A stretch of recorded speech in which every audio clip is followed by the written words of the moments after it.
ឮសូរភ្លេងកាចាក់ក្បែររបងបេះដូងរៀមបងដូចត្រូវកំបិតរោងជ័យពណ៌ចម្ពូដោតកាចិត្តតែចិត្តអាណិតខ្លួនឯងលើលប់ធ្លាប់តែសន្យាថាការនឹងគ្នាតែពេលនេះជាមង្គលអូននឹងគេបងមកក្នុងនាមជាភ្ញៀវម្នាក់ដែរ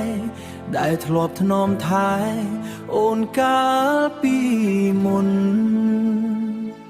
ស្លៀកពាក់សំសួនទាំងចិត្តវិលវល់ដើរចូលមណ្ឌលមង្គលជ័យស្រីឃើញអូនញញឹមក្នុងឈុតថ្មីក្បែរប្រុងដតីដែលមិនមែនជាបងឈរដំរងជួចាំចងដៃអូនក្នុងចិត្តក្រៀមក្រំសូនសងកនឡងលុយក្នុងស្រោមសម្បុត្រដែលបងបំរុងគឺជាកម្លាំងញើសឈាមដែលបងសន្សំយកលុយចងដៃអូនតែបេះដូងបងសែនឈឺ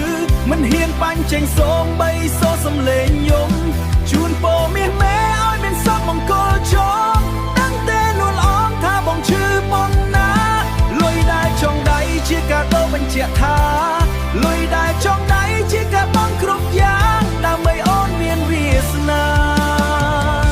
អរគុណមាសមេដែលធ្លាប់ស្រឡាញ់ទោះត្រូវចាញ់ក្តីស្នេហ៍ក៏បងមិនខឹងរស់ក្បែរគេចុះកុំឲ្យបងបារម្ភដឹងបងនឹងខំប្រឹងរស់បន្តទាំងក្តីស្រមៃ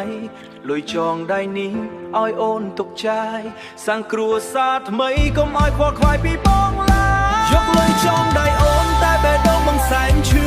មិនហ៊ានបាញ់ចេញសូមបីសូសំលេងយំជូនពរមាសមេឲ្យមានសុខមង្គលចងពេលចងដៃឲ្យអូនសំឡឹងភ្នែកបងដឹងទេនួនអងថាបងឈឺប៉ុណ្ណាលុយដែលចងដៃជាការបងគ្រប់យ៉ាងដើម្បីអូនមានវាសនាចប់ហើយមង្គលការចប់ហើយស្នេហាបងដើរចេញទៅទាំងទឹកភ្នែកហូរយកលុយចងដៃអូនរួចហើយបងក៏គ្មានអ្វីសេះសល់